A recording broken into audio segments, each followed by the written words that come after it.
It took armies of firefighters to protect towns in the path of Oregon's historic wildfires. But in Leeburg, Oregon, on September 8th, right around 10:30, there was only... The forest over here was lit up. Him, a shovel, a broom, and... It was kind of a joke having two fire extinguishers with the world ablaze around you. Turns out, it was all he needed. This was the fire. That's the house. To save a community. But not just any community. The flames started coming over. A community of conservationists. This is unprecedented. Who were busy saving a community of their own. We've never released this many fish at one time. Here's the story. Seriously, it's an amazing story on your Monday. And we know Mondays are terrible, so we're going to try to make this one a little bit better. And we won't make you wait long, I promise. We just want to set the stage a little bit here. This is the story with Dan Haggerty. I am not him. As you can tell, I'm Maggie Vespa. Dan has the day off. He's back tomorrow. In case you're new to the show, though, just know this is the place where more than any other, we listen to you and we talk back. You're going to see it throughout the show tonight. Your questions and your comments drive our coverage. So that said, here's how you reach us. Email the story at kgw.com. You can tweet or post on Instagram with the hashtag HeyDan, or message me on Facebook. You can also message Dan, I guess. He'll see it tomorrow. And we want to hear from you, and our team is watching those channels as we speak. So with that, let's start the show. And like I said, we're not going to make you wait. We'll dive right into tonight's big story. To be really blunt with you, the story you're about to see is not one that our team set out to tell. KGW's award-winning environmental reporter Keely Chalmers got a tip a little while ago about crazy heroic efforts to save a hatchery in Leeberg from Oregon's historic wildfires. Like efforts to save literally the fish themselves and the structures essential to keeping them alive. By itself, that was a story that we found worth telling. That is, until Keely heard firefighters got some help and a note from a stranger. And it turned this whole story into something totally new. To ODFW. Sometimes it takes just a few words jotted down on a piece of paper to start a story. Did the best I could to keep the advancing fire away from these structures. This one starts. Had to tear down some fencing to slow fire spread. With these words jotted down by Rob Maris. You know, just some random resident. I'm at Leeberg Reservoir. But on the night of September 8th, The forest there, that's where the fire is right now. he was anything but One of the fires anyways. just a random resident. I was able to stop the grass going further by the gate. I just have to try and keep this line. That's Rob talking in this video he took as he battled back the flames of the Holiday Farm fire burning along the McKenzie River east of Eugene. He was fighting to save homes, all by himself. That gate doesn't go up. I'm in the Leaburg Hatchery area, and there were a couple of homes that, well, they almost got taken out by the fire. So I'm kind of shaky. It's weird being here. It's been weeks since Rob took that video, but his memory of that night is as bright as the fire. The forest over here was lit up, and a lot of heat coming off of it. I was using my arm while I was running to try and just block, you know, kind of the heat from the blaze. His initial plan was to knock on doors and warn people of the encroaching fire, but when he found no one inside and saw the flames closing in, he picked up the only tools he could find: a shovel, broom, And this is actually the broom that I had used. and 2 fire extinguishers. It was kind of a joke having 2 fire extinguishers with the world ablaze around you. And started to beat It was kind of like this funny scenario of like whack a fire. back the flames. For about 3.5 hours, it was chaotic running from spot fire to spot fire. It was a close fight. This was the fire. That's the house. But in the end, Rob kept the flames from the homes and then left a note explaining what he'd done. I'd want to know. As for why he did That it, was- well, those words don't come as easy. Yeah. Sorry about this. Here I go again. It's just it hits me hard. Some of my very first memories of fishing as a really young child to being on the river here, You see, these aren't just any homes. These are part of the Leeberg Hatchery, a place anyone who lives near the Mackenzie River knows well. This place is a huge extension of why we call this home. So it burnt right up to the lawn. Eric Whitholm is the hatchery manager and lives in one of those homes Rob saved. So I evacuated out around 2 a.m. He knows how close that fire got. He saw it crest the hilltop as he and others raced to save the hatchery's fish. Working in smoke-choked air, staff released more than 1 million Chinook, steelhead, and trout into the Mackenzie River. And just down the line, boom, boom, boom, releasing fish as we went. Our water supply was already taken away, and we needed to get these fish out there as quickly as possible.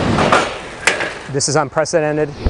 You know, we've never released this many fish at one time. It was 4 months early, but just in the nick of time. And right when we were in the vehicles heading out, I looked back and that's where the flames started coming over. All the ponds were empty, except one. So this is the sturgeon pond. Those fish couldn't be released. This is always a highlight. But when word got out they were in trouble, more heroes stepped in. I'll tell you the story. Firefighters from across the area saved the iconic fish by pumping water into their pond. That started what would be a 3-day kind of a task of providing water and oxygen to the fish. They took this video of their effort, which paid off. The hatchery didn't lose a single fish. We felt that we were all right to do what we had to do. In fact, 3 weeks later, it already has a new pond full of Chinook salmon. These are brood fish. And it didn't lose a single home. Yeah. Because along this river, this hatchery is more than just a place for fish.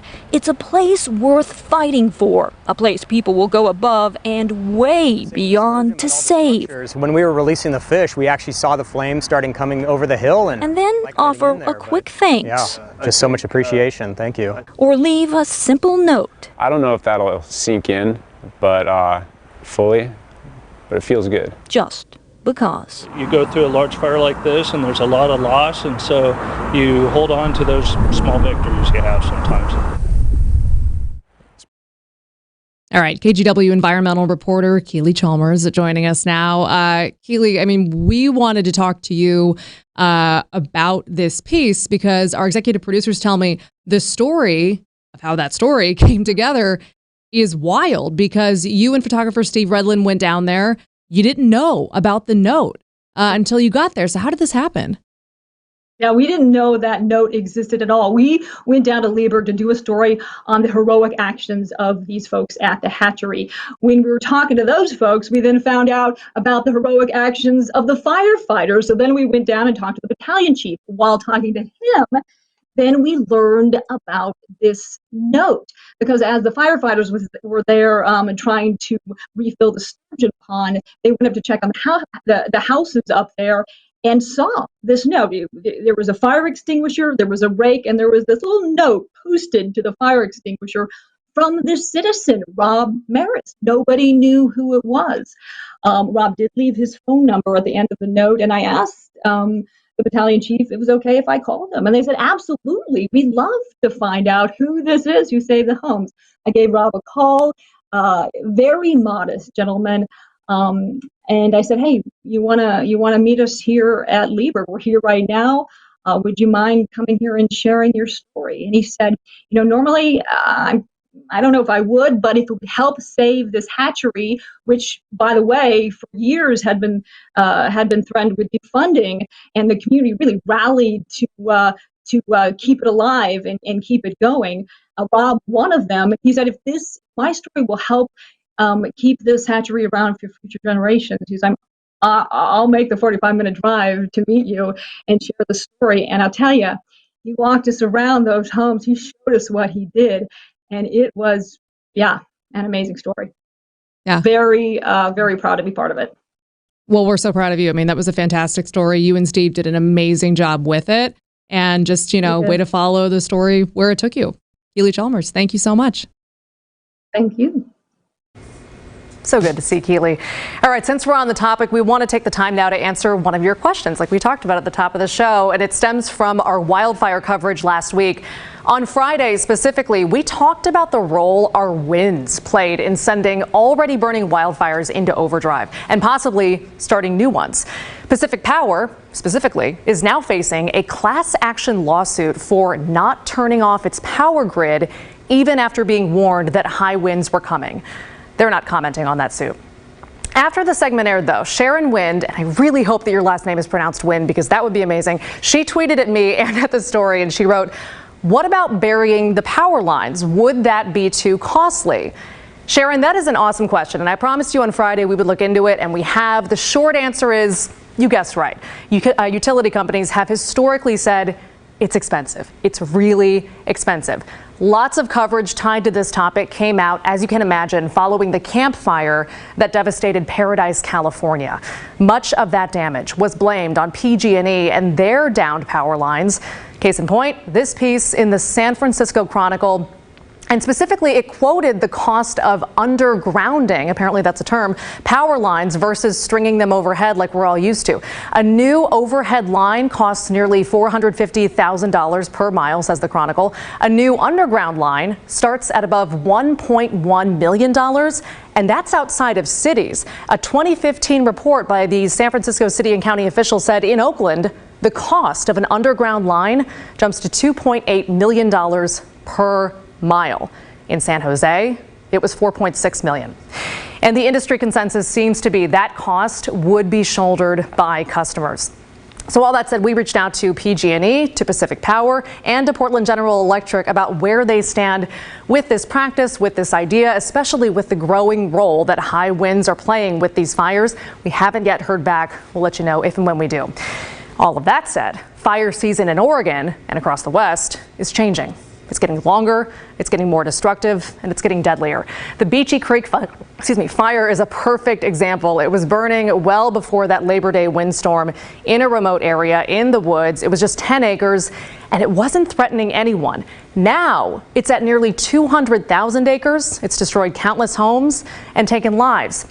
KGW investigative reporter Kyla Boshi has been digging into how exactly it exploded into a fire so historically bad. His full piece is airing tomorrow night, but I sat down with him earlier for a preview. All right, so Kyla Boshi joining us now. So Kyle, I mean, this feels like a pretty obviously sizable undertaking. So how did you guys go about sort of piecing all this together?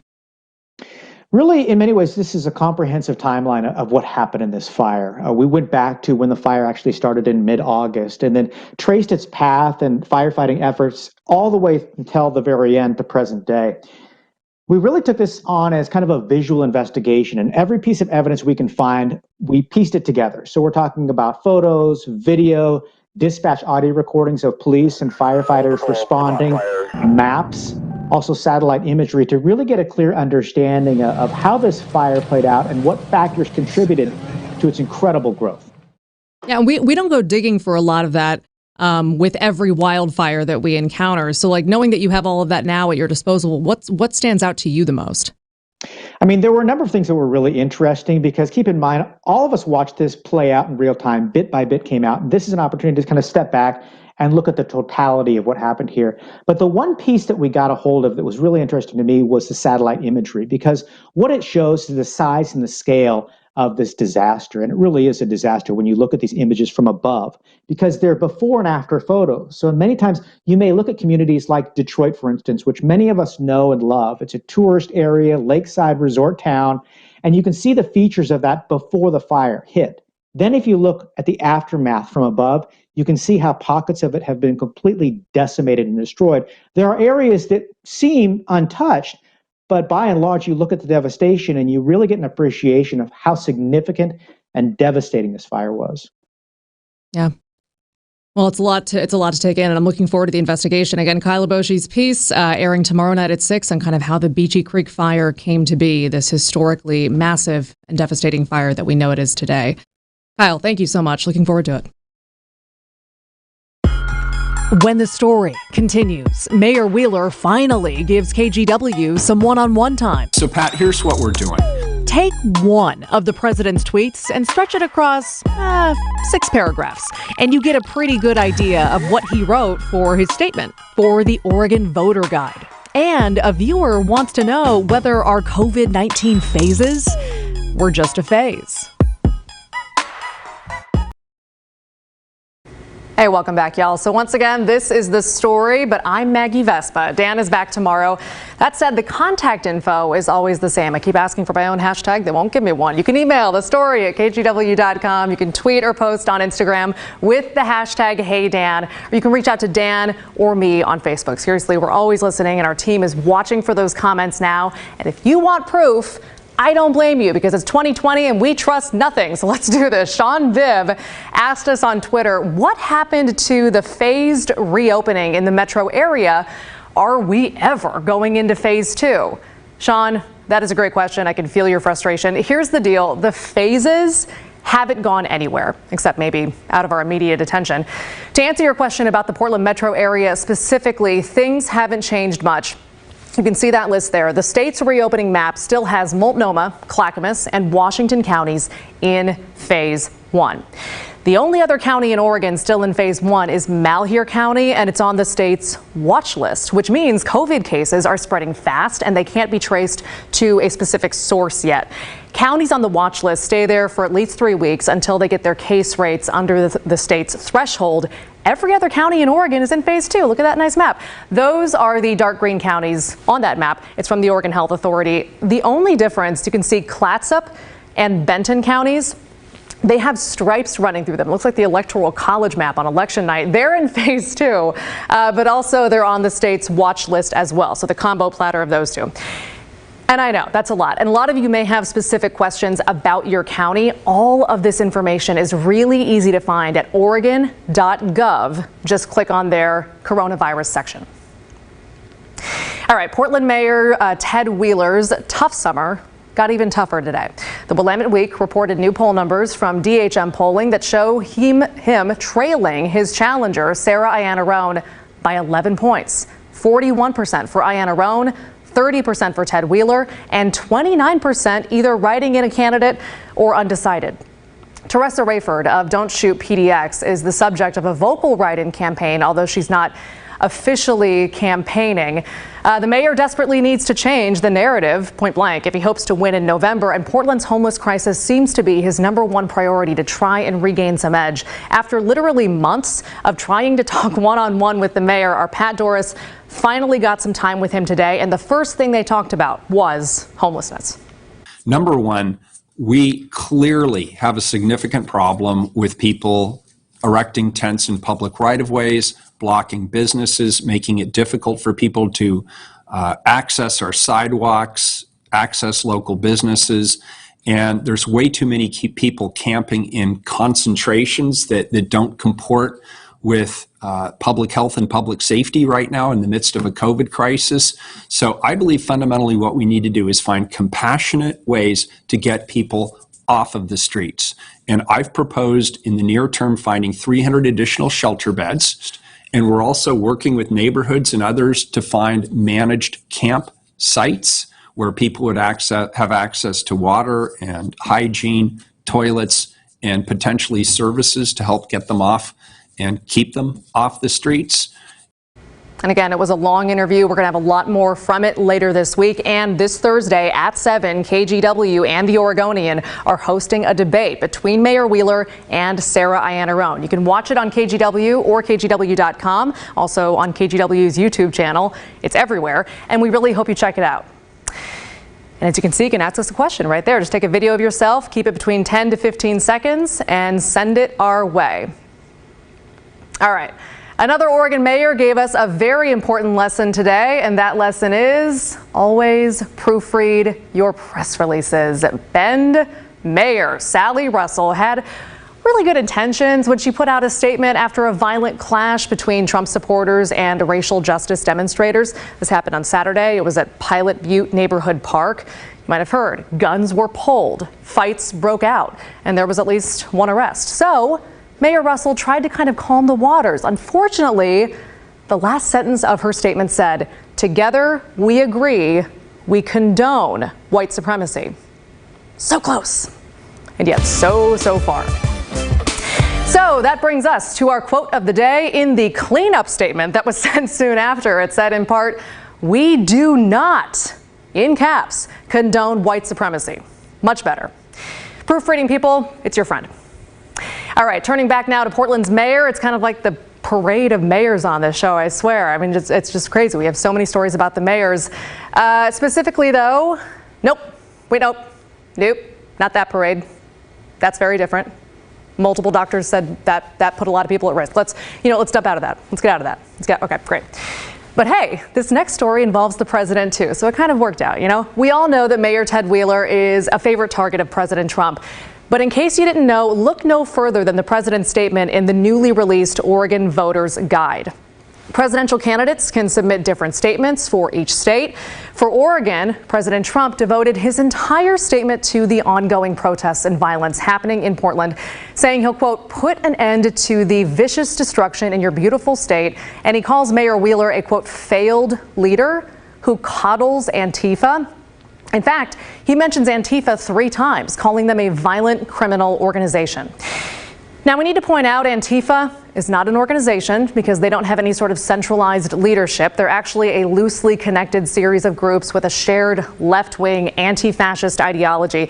And before you start screaming in your email or on Twitter at us, that's not our definition. That's the FBI's. We have a great explainer on what exactly Antifa is at kgw.com. In Washington's Voters Guide, the president talked about the protests in Seattle this summer, and specifically the area known as CHOP or Chaz, which he calls a lawless zone and a hotbed of crime. Now, to refresh your memory, this was a 6-block so-called autonomous zone that was set up by protesters in Seattle's Capitol Hill neighborhood back in June. It was part police protest, part community co-op, part block party at times, but after a number of shootings in or near the area, police cleared it out in July. So look for those voters' guides. They're very interesting this year. All right, we're going to take a break, but in the meantime, take out your phone and tweet us a question. Email it if you want to. Just use the hashtag HeyDan or email the story at kgw.com. I'm going to read after the break some of your comments, and then we're going to finish the story next. Before we get to the comments, I have to point out we had that graphic up that said that you can still submit videos with questions for the mayoral debate. It turns out that deadline has passed. That graphic came up by mistake, so we're so sorry, but you still want to watch the debate on Thursday, absolutely. That said, Audrey wrote in and said, "How did KGW get the Portland mayoral debate?" We've been partnering with the Oregonian for decades at this point on debates tied to several political races, and so basically we asked them if they wanted to debate, and they said yes. So again, that's on Thursday. Looking forward to it. Steele tweeted, hashtag HeyDan, when will Washington County be receiving ballots in the mail? Hashtag concerned. So Steele, our team already replied to you on Twitter, but those ballots in Oregon go out on October 14th. So don't be concerned. They're coming. In the meantime, that is the story. Dan is back tomorrow. Thank you guys so much for joining us and for writing in. We love your questions and your comments. Again, they drive our coverage. Laurel Porter is standing by with the news at 6:30. Have a good night.